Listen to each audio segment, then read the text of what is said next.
Hello and welcome to this new video on how you can create an account on OnlyFans. So if you are new here, subscribe and press the notification bell icon so you don't miss any upcoming further videos. Now let's get started.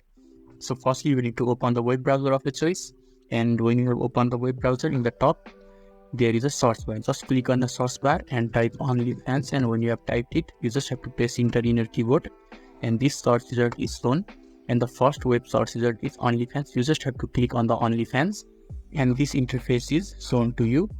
So here are options for you to sign in with Twitter or sign in with Google. You can click on any option. You can just click on sign in with Twitter and you will be able to sign in with Twitter and create an account. And if you want to sign in with Google, then you can just click on this button and you will be able to sign in with Google by entering your Gmail and you will be able to create account. Here are two options for you, that is Twitter and Google, and both will help you to create an account. So this is how you can easily create an account on OnlyFans. If this video was helpful to you, give a thumbs up button. Thank you.